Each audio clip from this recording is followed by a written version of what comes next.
Welcome back to Movies on the Brain, where we dive into films that bring history, drama, and incredible true stories to life. I'm Jason, and today I'm taking on the intense, cerebral world of Pawn Sacrifice. Directed by Edward Zwick, Pawn Sacrifice is based on the true story of chess prodigy Bobby Fischer and his historic match against Boris Spassky during the height of the Cold War. Starring Tobey Maguire, Liev Schreiber, and Peter Sarsgaard, this film combines intellectual intensity with personal struggle in a way that keeps you on the edge of your seat. In Pawn Sacrifice, we witness a clash of the minds and nations that goes beyond the chessboard.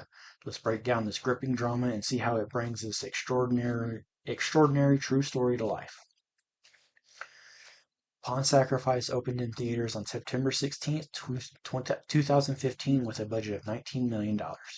During its 14-week theatrical run, it earned $2.4 million domestically and $3.1 million internationally, making a worldwide total of $5.5 million.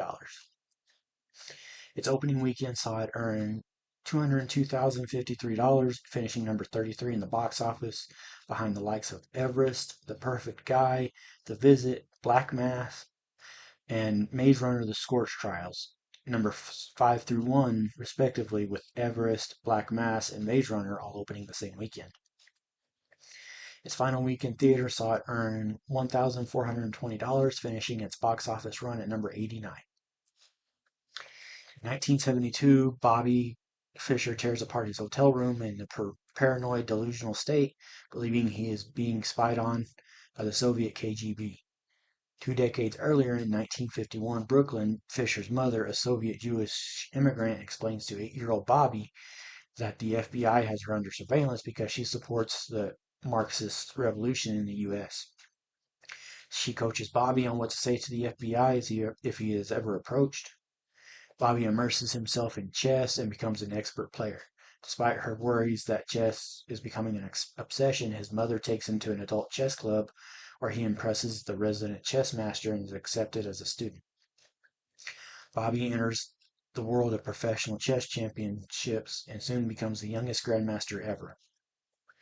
Bobby's hatred of distraction leads to frequent tantrums. He enters a team tournament in Varna, Bulgaria, where he realizes Soviet grandmasters are deliberately drawing games with the collusion of the World Chess Federation. Erupting in a rant that this system makes it impossible for a non-Soviet player to win the championship, Bobby quits the tournament and gives up chess. When Bobby returns to the U.S., lawyer Paul Marshall offers to help him modify the tournament rules, working pro bono to give Fischer a fair chance to win future tournaments. Fischer re-enters professional chess and selects Father William Lombardi, a former world junior chess champion and Roman Catholic priest, as his second. Lombardi struggles to calm Bobby's rockstar behavior and impossible demands. As his demands are accepted, Bobby overcomes most grandmasters across the world and nears the world championship, becoming a hero to the American public. At the height of the Cold War, Soviet domination of the World Chess Championship is being exploited for propaganda as proof that the communist system is superior to American democracy. U.S. President Richard Nixon and Secretary of State Henry Kissinger closely monitor and encourage Bobby's progress. During a tournament in Santa Monica, California, Bobby loses to Soviet Grandmaster Boris Spassky, the world champion. The next morning, an enraged Bobby approaches and berates Spassky on the beach. Privately, Lombardi tells Marshall that excessive focus on chess strategy has destroyed the sanity of the game's greatest players. As he pursues the world championship, the pressure drives Bobby into paranoia and delusional psychosis. Meeting with Marshall, Bobby's sister Joan quotes from her brother's letters about how the communists collude with international Jewry to destroy him. Joan explains that Bobby believes this despite being Jewish himself and pleads with Marshall to arrange for Bobby to receive psychiatric help. Marshall is dismissive, but as Bobby's breakdowns escalate, he suggests to Lombardi that Bobby needs therapy and medication, which Lombardi rebuffs. Reporters and fans from around the world assemble at Reykjavik, Iceland to witness the historic Chess Championship 1972 match between Bobby and Spacek. Bobby loses the first game and fails to appear for the second, losing it by forfeit. Bobby is easily distracted by small noises from the audience, rolling cameras, and the hard sounds of the chessboard, which leads him to make extreme demands for silence and fewer distractions, which could cause for another forfeit. Spacek, insulted by the possibility of maintaining his title by forfeit, orders the Soviet entourage to accede to Bobby's demands. Bobby wins the third game by unconventional tactics. Game 4 is a draw, but Bobby wins Game 5 after Spacek himself begins showing paranoia signs. Experts speculate the next game will determine the outcome of the match. In Game 6, Bobby uses an opening he has never played before, surprising the audience. His inspired play amazes Spacek, who resigns and leads a standing ovation in Bobby's victory. A postscript reveals Bobby went on to win the match and that his sixth game against Spacek is still considered the greatest chess game ever played. However, his delusions worsened and he went on to forfeit his title and died in 2008 as a fugitive from U.S. prosecution. Now let's look at the cast and some of their other roles they've had. Tobey Maguire as Bobby Fischer. Other roles for Tobey Maguire include James McKay in Babylon, Nick Carraway in 2013's The Great Gatsby, and Sam Cahill in Brothers. Seamus Davy Fitzpatrick as teenage Bobby Fischer. Other roles for Seamus Davy Fitzpatrick include Roosevelt in Moonrise Kingdom, 14-year-old Kyle in No Letting Go, and Rick Loman in The Dinner. Aidan Lovekamp as young Bobby Fischer. Other roles for Aidan Lovekamp include Buddy in the TV show Just Add Magic, Ben in The Boy, and Ty in The Invitation. Liev Schreiber as Boris Spassky. Other roles for Liev Schreiber include Henry Kissinger in Golda, Ray Donovan in the TV show Ray Donovan, and Spots in Isle of Dogs. Lily Rabe as Joan Fisher. Other roles for Lily Rabe include Joanne Monroe in Fractured, Amelia Earhart in the TV show American Horror Story, and Sharon Price in Finding Steve McQueen. Sophie Nélisse as young Joan. Other roles for Sophie Nélisse include Mia in 47 Meters Down Uncaged, Shauna in the TV show Yellow Jackets, and Caroline in the Kid Detective. Peter Sarsgaard as William Lombardi. Other roles for Peter Sarsgaard include Rune Arledge in September 5th, Saul Shapiro in Memory, and D.A. Gil Colson in 2022's The Batman. Mil Stolberg as Paul Marshall. Other roles for Michael Stolberg include Mr. Perlman in Call Me By Your Name, Dr. Robert Hofstetler in The Shape of Water, and Jimmy Baxter in the TV show Your Honor. Robin Weigert as Regina Fisher. Other roles for Robin Weigert include Calamity Jane in the TV show Deadwood, Dr. Madeline Northcutt in Smile, and Teddy Bruin in the TV show Tracker. Conrad Platt as Carmine Nigro. Other roles for Conrad Platt include Carlos Montero in the Far Cry 6 video game, Vargas in 2013's Riddick, and Steve in The Factory. Evelyn Brochu as Donna. Other roles for Evelyn Brochu include Delphine in the TV show Orphan Black, Wendy in Rememory, and Sarah in Tom at the Farm. Catherine Nolan as Maria. Other roles for Catherine Nolan include Tammy in Rhymes with Young Ghouls, Sasha Birch in the TV show Hot Mom, and Amanda in the TV show Real Detective. Edward Zinoviev as F.M. Geller. The only other role for Edward Zinoviev has been Nemirov's aide in The Sum of All Fears. Brett Watson as Chief Arbiter Lothar Schmid. Other roles for Brett Watson include Clusters in Erased, Johnny Gunn in the Deus Ex Mankind Divided video game, and Tom Chisholm in the TV show This Life. So, Tobey Maguire is playing a paranoid chess player, which is an interesting way to start the movie because we start with him already losing his mind and go to the flashback. I do also think it's a really cool way to do a flashback when Bobby is getting his picture taken as he looks out the window. Then it transitions to his younger self standing at a window. At least at the start of the flashback, I'm not too far off on the paranoia thing, but it looks like it stems from Bobby's mother, and it seems that chess is the only thing that calms him down.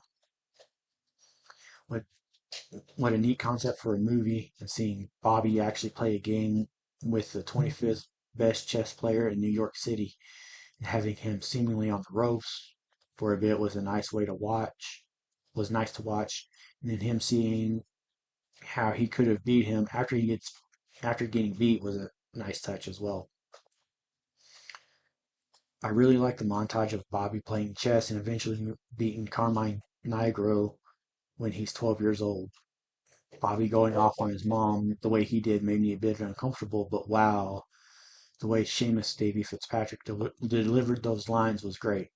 So not only was Bobby Fischer the youngest U.S. champion, but also the youngest international grandmaster of chess. That's incredible. I really like the editing on how it seems like Bobby can hear every little thing from a chair scooting back to a cigarette being pulled out and all of that, all while surmising that the Russians are intentionally getting draws to pad their games and make it impossible for him to win. Bobby is suspected to be a communist agent. Weird thing to see after everything that's happened so far, but okay, I, I'll go with it. About a half hour in, Tobey Maguire is really selling me on his performance. He's doing fantastic. I love how Bobby was showing William how to not get greedy and win in a fascinating solo game where Bobby is playing both sides. Bobby getting annoyed about staying in a cheap motel in California and meeting Donna was interesting. The accent Tobey Maguire is putting on is kind of jarring until you actually think about the fact that he's played characters from New York with not as heavy as an accent. Honestly, that was a nice little bit of comedy between Donna and Bobby at the beach. I won't spoil it here, but it's a pretty funny exchange. That mental game between Bobby and William was fun to watch, and William getting mad at the fact he lost and it wasn't even on a chessboard was kind of funny. I kind of wish we could have seen more than Bobby's first move against Ivanovic, but I do like the fact that because of the following scene, we know Bobby beat Ivanovic. I'm enjoying this build up to the chess match between Bobby and Spacek. The quick cuts between both of them, the music, all of it was really nice to watch. I do wish we had seen some of the game between Bobby and Spacek. I am genuinely curious to know how he lost. Bobby waking up on the beach, seeing Spacek on the beach after losing to Spacek, after that powerful scene between William and Paul was an interesting contrast. Bobby's starting to experience paranoia, which I called from when the movie first started, and delusional psychosis, all the while his sister is trying to get Paul to help her get Bobby some help. I do like Bobby going off on Paul about meeting with his sister, followed by the news stations reporting about Bobby becoming a rock star, even though he's a chess player. Bobby slowly getting more paranoid. It's so wild to see, but the way Tobey Maguire is playing it is fascinating to watch. Bobby losing his mind in just game one of his match against Spacek is wild. I wonder how accurate the way Tobey Maguire is playing it is that it is true, close to the true story. Wow, that's a mouthful. Bobby forfeiting the first game because of the noises. I think if I were in his position, I'd probably do the same thing if I couldn't concentrate because of all the noises and I got hyper fixated on them. It's kind of heartwarming in a strange way to see that Bobby wasn't the only one getting paranoid, but also Spacek is too. I do like that Spacek agrees to Bobby's terms to playing in a room with no cameras or people, even though Spacek is doing it to prove Bobby is scared. Game 3 of Spacek versus Bobby was really fun to watch, and getting Williams, Paul's, and both of the guys with Spacek's reactions to the moves was a great editing choice. Game 4 was a draw. In Game 5, we start seeing Spacek's paranoia setting in. Liev Schreiber's doing a phenomenal job at showcasing that he's getting paranoid. Bobby getting Spacek to admit defeat in Game 6 and being told Bobby did beat Spacek the entire match. Liev Schreiber and Tobey Maguire played those scenes amazingly, and they played really well off of each other. I really enjoyed the chemistry in all their scenes they have together. Overall, I feel like this is a fantastic drama with an incredible cast. It is sad to see what troubles followed the real Bobby Fischer after beating Spacek, even to the point where he had to go into hiding, and then his eventual death in 2008 in Iceland. Now, some fun facts and trivia. Bobby Fischer was wanted in the United States of America for violating economic sanctions against the former Yugoslavia by playing a chess match there in 1992. He fled to Japan and was arrested there in July of 2004 for trying to leave Japan on a revoked U.S. passport. Thus, he was detained in Japan awaiting deportation to the USA. He renounced his U.S. citizenship and tried to become a German citizen, but was denied. Finally, in March 2005, Iceland's parliament voted to grant him Icelandic citizenship. He remained a fugitive from the USA until his death. In preparing to write the movie's script, screenwriter Stephen Knight read many of the books that had been written about Bobby Fischer and the match of the century, as well as speaking to people who knew him. The most useful material was archival footage of him being interviewed, says screenwriter Knight. Bobby spoke and moved oddly, and to see that was helpful. If you notice him walking down the street, you'd think there's a curious person. He might have ended up just another homeless person, but he was just so good at chess that he was saved by it. And of course, cursed by it as well. The narrator of the conspiracy theory audio that Bobby Fischer, played by Tobey Maguire, is listening to is Liev Schreiber.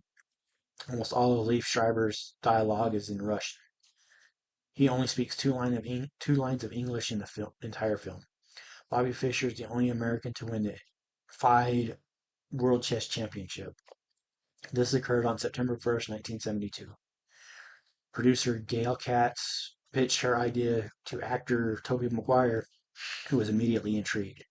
After some initial research, he signed on not only to star as Fischer, but to also produce.